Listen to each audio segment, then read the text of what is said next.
তিনটি ভুলের কারণে আবেদন করার পরও পাবে না অন্নপূর্ণা ভান্ডার থেকে টাকা। যদি আপনি অফলাইন অথবা অনলাইনে অন্নপূর্ণা ভান্ডার ফর্ম ফিল আপ করে থাকেন বা যদি আপনার ফর্ম ফিল আপ করতে এখনো বাকি থেকে থাকে তাহলে জানা আপনার জন্য অত্যন্ত প্রয়োজন। নতুবা আবেদন করার পরও বা অনলাইন ফিল আপ করার পরও পাবেন না টাকা। অতি স্বল্পক্ষণের ভিডিও, মোটো স্কিপ না করে শেষ পর্যন্ত দেখবেন। কোন তিনটি ভুলের কারণে পাবে না টাকা বা ফর্ম ফিল আপে কোন ভুলগুলি করলে পাবেন না টাকা। আলোচনা শুরু করার পূর্বে আপনাদের কাছে একটা রিকোয়েস্ট, ভিডিওটিকে অবশ্যই একটি লাইক করে জনস্বার্থে প্রচুর শেয়ার করবেন, কারণ আপনার একটা শেয়ার দ্বারা অন্যজনের জানতে অনেকটাই সুবিধা হবে। চলুন দেখে না যাক বিস্তারিত। তো ফ্রেন্ডস, ইতিমধ্যে অফলাইন বলুন বা অনলাইন বলুন অন্নপূর্ণা ফর্ম ফিল আপ শুরু হয়ে গিয়েছে। তবে অনেকেই রয়েছে এই তিনটি ভুল করছে। এই তিনটি ভুলের জন্য কিন্তু অনেকেই আবেদন করার পরেও পাবে না টাকা। প্রথমত, অনলাইন ফর্ম ফিল আপ করতে গেলে যেগুলি প্রয়োজন রয়েছে সেগুলির মধ্যে হচ্ছে যে হেড অফ ফ্যামিলির ভোটার কার্ড, আধার কার্ড, রেশন কার্ড এবং কেউ সরকারি কোনো ডিবিডি লিঙ্কের মাধ্যমে টাকা পাচ্ছে কিনা এই ইনফরমেশন দিতে হচ্ছে এবং আপনার কটা বাড়ি রয়েছে, সাথে আপনার নিজের নামে জমি রয়েছে কত শতক বা কত ডেসিমিল।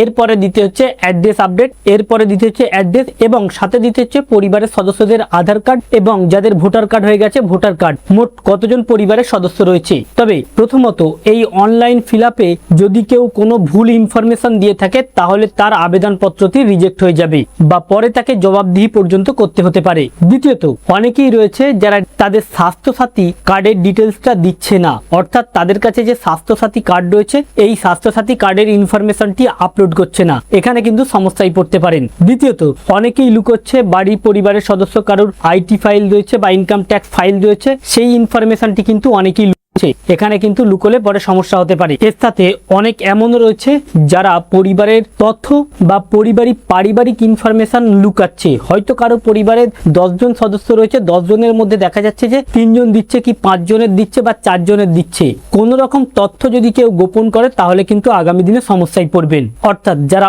অনলাইনে ফর্ম ফিল আপ করছেন তারা কিন্তু খুব ভালো করে প্রত্যেকের ডিটেলস দেবেন। বিশেষ করে যদি আপনার বাড়ির সন্তান পড়াশোনা করে থাকে, কোন স্কুলে পড়ছে, যারা চাইল্ড কোন স্কুলে পড়ছে সেই ইনফরমেশন, বা তারা ডিবিডি লিঙ্কের মাধ্যমে ঐক্যশ্রী প্রকল্প বা কোনো স্কলারশিপ পেয়েছে কিনা এই ইনফরমেশনটাও দেবেন। এবং যারা 2026-এর ভোটার লিস্টের নাম আছে তাদের ডিটেলসটা দেবেন।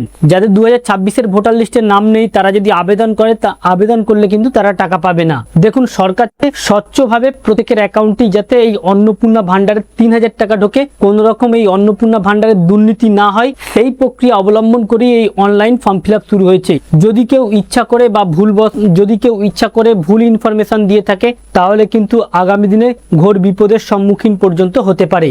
যারা এখনো পর্যন্ত গুজবে রয়েছেন যে অন্নপূর্ণা ফর্ম ফিল আপ করে কি হবে বা এতে তো পরিবারের সকল তথ্য নিয়ে নিচ্ছে, এই অন্নপূর্ণা ফর্মের নামে অন্য চক্রান্ত চলছে, আপনি লক্ষ্য রাখবেন যারা এই গুজবগুলো রটাচ্ছে তাদের পরিবারের লোকেরাই কিন্তু আগে গিয়ে ফর্মটা ফিল আপ করছে। অর্থাৎ কোন রকম গুজবে কান না দিয়ে অন্নপূর্ণা, যদি আপনি লক্ষ্মীর ভাণ্ডারের টাকা পেতেন, যদি অন্নপূর্ণা ভান্ডারের 3000 টাকা পেতে ইচ্ছুক হয়ে থাকেন, অতি দ্রুত আবেদন করে ফেলুন।